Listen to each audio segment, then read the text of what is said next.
Welcome to our channel. Today we how to log into Brex, manage business cards and spend step by step clearly. Navigate to the Brex website using your preferred web browser. Locate the login button, typically found in the upper right corner of the home page.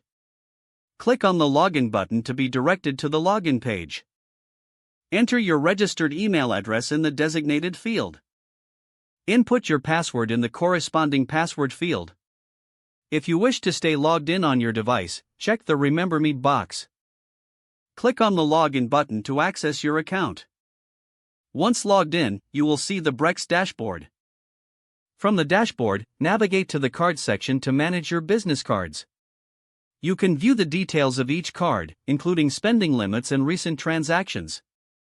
To add a new card, look for an Add Card button and click on it. Fill out the necessary information for the new business card. After completing the form, click Submit to finalize adding the card. To manage your spending, go to the Transactions tab. Here, you can filter transactions based on date, amount, or category. Review your expenses and categorize them as needed for better tracking. For spending insights, visit the Reports section. Generate customized reports to analyze your business spending patterns.